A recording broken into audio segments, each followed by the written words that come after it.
DD किसान, बदलते भारत की शान। डीडी किसान, बदलते भारत की शान।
नमस्ते। नमस्ते। प्रतिमा ने तुम्हें कुछ कहा? जी, मैं उसी के लिए आपसे मिलने आ रहा था। आप मुझसे कुछ बात करना चाहते थे?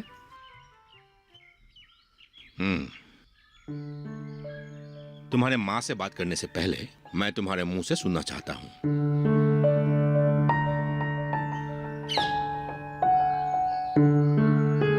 शादी के बारे में क्या सोचा है? आप तो जानते ही हैं, भाई और बहन की पढ़ाई अभी पूरी नहीं हुई।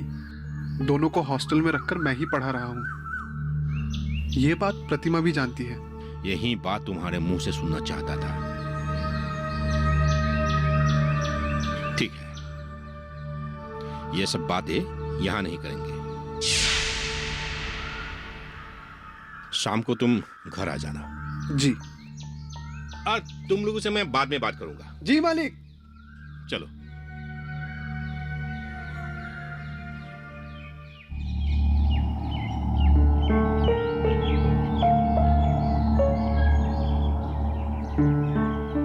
रजत, तुमने जैसे बुलाया मैं तो डर ही गई थी। डर तुम्हें नहीं, मुझे होना चाहिए। आज तुम्हारे पिताजी ने मुझसे जिस तरीके से बात किया, मैं तो... इतनी सी बात से तुम परेशान हो? पिताजी मेरे साथ भी ऐसे बात करते हैं। मैंने भी तुम्हारी तरह एक कान से सुना और दूसरे कान से निकाल दिया। ये एक कान से निकाल देने वाली बात नहीं है। तुम्हारे पिताजी ने हमारे शादी के बारे में बात की। वो गुस्सा है तुमसे।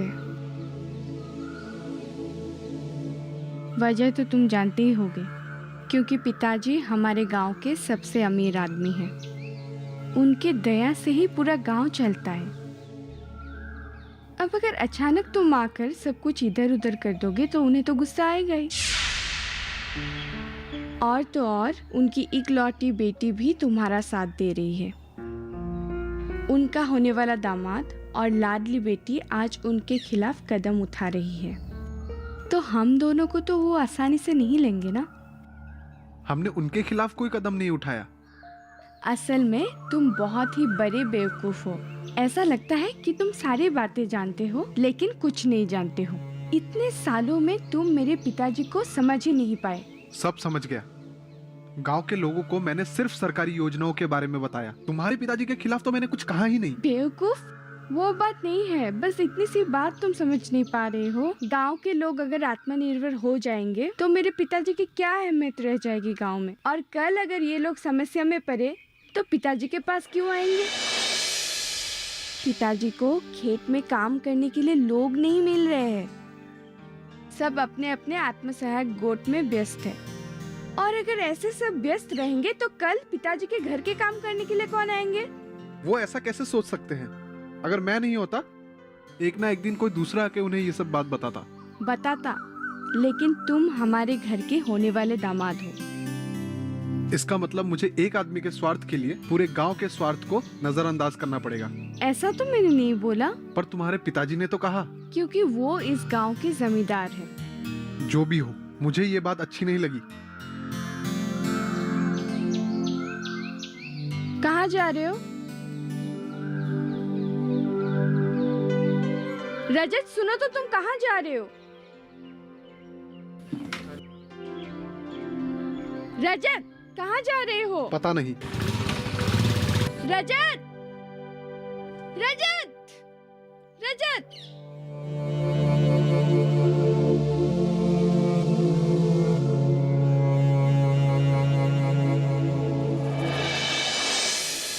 आप आज तक रजत को समझ ही नहीं पाए पिताजी।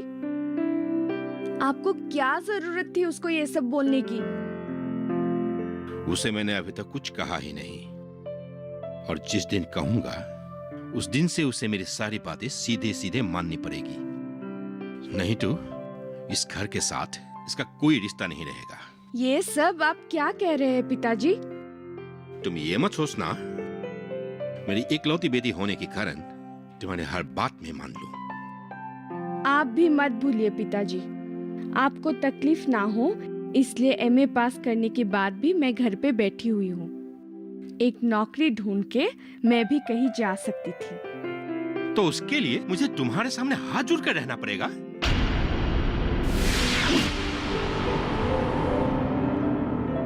और एक बात सुन लीजिए, आप अगर चाहते हैं कि मैं घर छोड़ के चली जाऊं तो मैं चली जाऊंगी, लेकिन रजत के खिलाफ मैं एक शब्द भी नहीं सुनूंगी। प्रतिमा!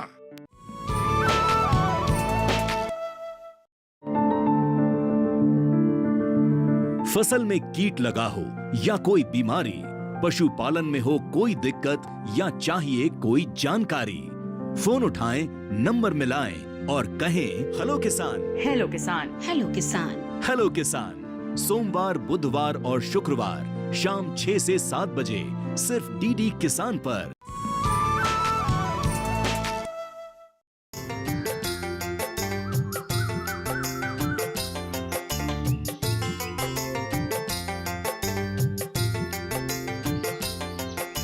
क्या बात है? सुना है प्रतिमा के पिताजी का साथ तुम्हारा झगड़ा हुआ है। तुम्हें ये बात कहाँ से पता लगा? ये बात क्या टीवी पर आई थी? हम सीरियसली पूछ रहे हैं। मैं भी सीरियसली ही बता रहा हूँ। बुरी बात तो तुम लोगों को जल्दी पता लग जाता है, लेकिन अच्छी बात 3 साल से तुम लोगों को पता नहीं लगा। आज सुबह प्रतिमा हमसे मिली थी। सरला चाची के आत्मा सहायक गुट का सभानेत्री बनेगी प्रतिमा। प्रतिमा ने कहा? हाँ, साथ में और बहुत कुछ कह रही थी। क्या कहा उसने? आज जो जगत भैया को लेकर बैंक जा रही है, वहाँ वो सबको जन धन योजना के अंतर्गत खाता खुलवाएगी। तुमने जो प्रधानमंत्री बीमा योजना के बारे में बताया था, जहाँ महीने में 1 रुपया जमा करना पड़ता है, प्रतिमा को अभी कहीं देखा है क्या? हाँ, वो रमला चाची के घर जा रही थी।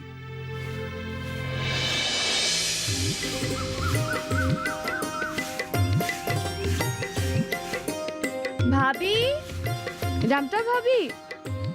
अरे प्रतिमा, आओ अंदर आओ। अभी नहीं, मैं एक जरूरी काम से आई हूँ। जरूरी काम? जी। और हमारे यहाँ? हाँ। लेकिन वो तो घर पर नहीं है। पिताजी को कहना उधार के पैसे इस महीने ही चुका देंगे। अरे नहीं नहीं, मैं उसके लिए नहीं आई हूँ, मैं तो आपकी बेटी से मिलने आई हूँ। बेटी से? हाँ, कहाँ है वो? मैं उसे ले जाऊंगी। कहाँ? स्कूल, और कहाँ? हमारे गांव की हर लड़कियां अब से स्कूल जाएगी, क्योंकि सरकार मुफ्त की किताबें दे रही है, यूनिफॉर्म दे रही है, मिड डे मील दे रही है, जो कि दोपहर का खाना होता है। फिर भी हमारे गांव की लड़कियां स्कूल नहीं जा रही है। स्कूल में पढ़ लिख लेगी, पर उसके बाद क्या होगा? और पढ़ना चाहा तो हम कैसे पढ़ाएंगे? फिर मन खराब होने से तो अच्छा ही है ऐसा सपने ही ना देखें जो पूरे ना हो। और वैसे भी शादी के बाद तो घर के काम ही करने हैं। आपसे कुछ सीख लेगी तो बाद में कोई परेशानी नहीं होगी। समय बदल गया है भाभी, और शिक्षा हर बच्चे का जन्मसिद्ध अधिकार है। हम लड़कों को तो स्कूल भेज देते हैं, लेकिन लड़कियों के लिए भी शिक्षा कितनी जरूरी है वो हम समझ नहीं पाते। इसके लिए प्रधानमंत्री जी ने एक नई योजना बनाई है जिसका नाम है बेटी बचाओ बेटी पढ़ाओ, जिसके अंतर्गत लड़कियों की अस्तित्व बचाना और उनको आत्मनिर्भर करने के लिए सरकार बहुत सी सकारात्मक कदम उठा रही है। इस योजना का हर जगह प्रचार हो रहा है और उसके लिए हर गांव की लड़कियों का स्कूल जाना अनिवार्य किया जा रहा है। अब आप इतना मत सोचिए, जल्दी से जाइए और उसे बुला के लाइए। हाँ ठीक है।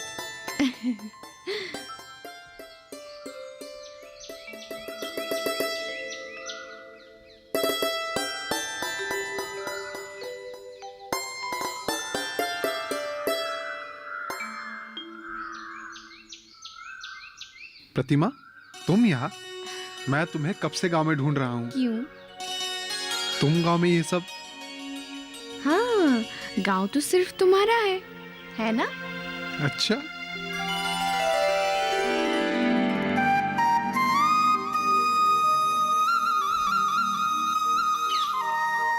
तुम कल जा रहे हो? हाँ। वापस कब आओगे? बोल नहीं सकता।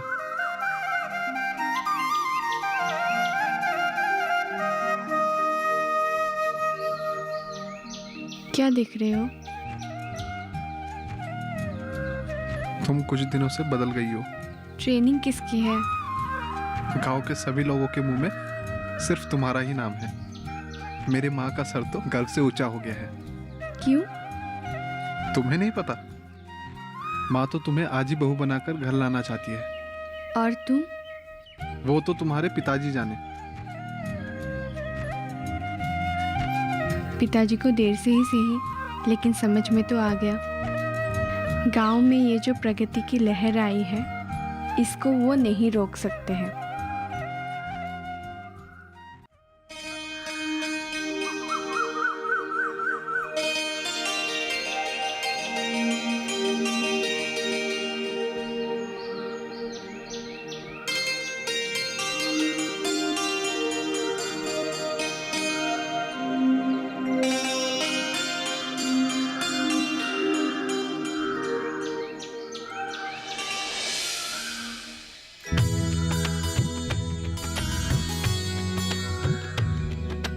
ये तुम्हारे लिए।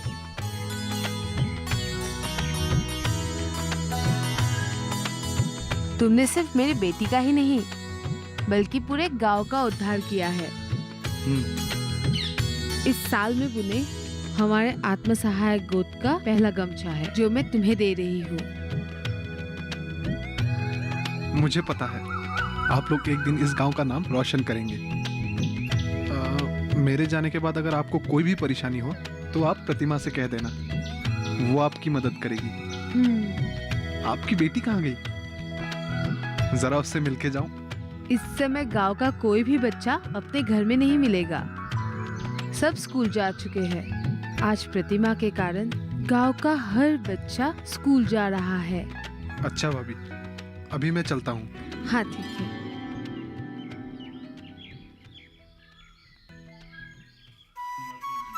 नमस्ते। नमस्ते।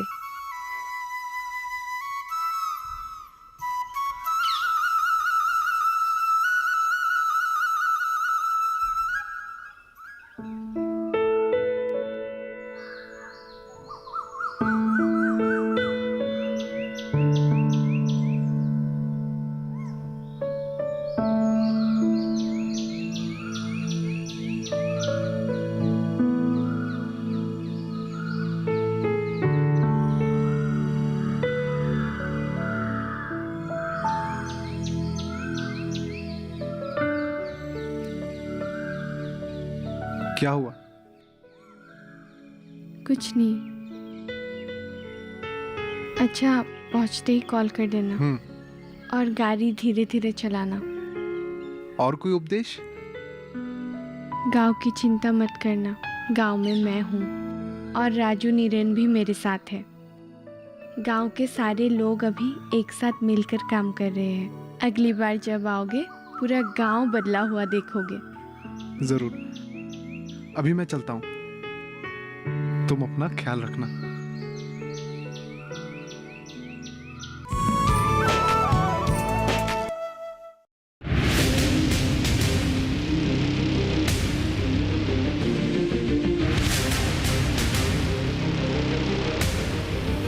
जब तपती है धरती, सूरज उगलता है आग, ठंड में जब सर्दी जमा देती सबके हाल, सब छुप जाते अपने अपने घरों में, तब बाहर निकलता सिर्फ एक इंसान, भरने के लिए हम सबका पेट, खून को पसीने की तरह देता बहा, थक जाता, झुलस जाता, हो जाता बीमार, तब उसकी सेहत का ध्यान रखता सिर्फ डीडी किसान।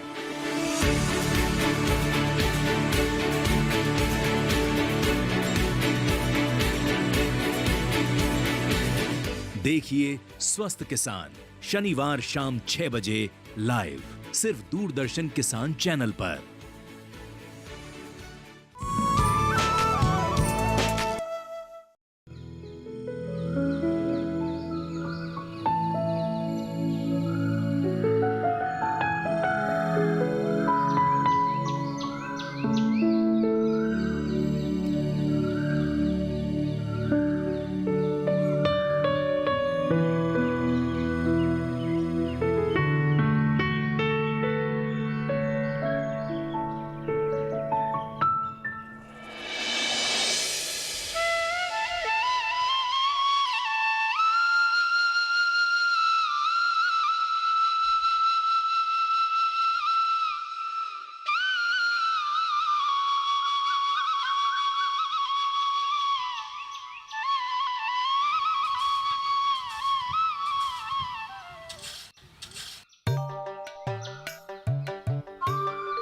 चाचा आ गया, चाचा आ गया।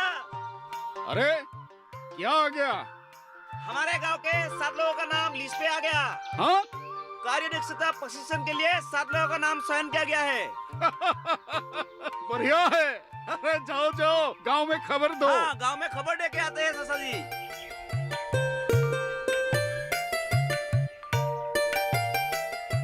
हमारे आत्मसहायक गोट को गुवाहाटी में हुई प्रदर्शनी में आए हुए कंपनियों से बहुत बड़ा ऑर्डर मिला है।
भाभी, हाँ? ये सब क्या हो रहा है? जमीन का नाप ले रहे हैं। ये सरकारी कर्मचारी है। अगले 1 महीने में गांव के हर घर में शौचालय निर्माण का काम शुरू होगा। अच्छा,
से भरपूर, कितना मनोरम है हमारा गांव। फलों से लदालद, टहनियों से गिरते, कितने मीठे फलों का ढेर। फूलों की मनमोहिनी सुगंध कर देती हमें मदमस्त। कितना सुंदर परिवेश, कितना सुंदर वातावरण। सच में कितना सुंदर है हमारा गांव।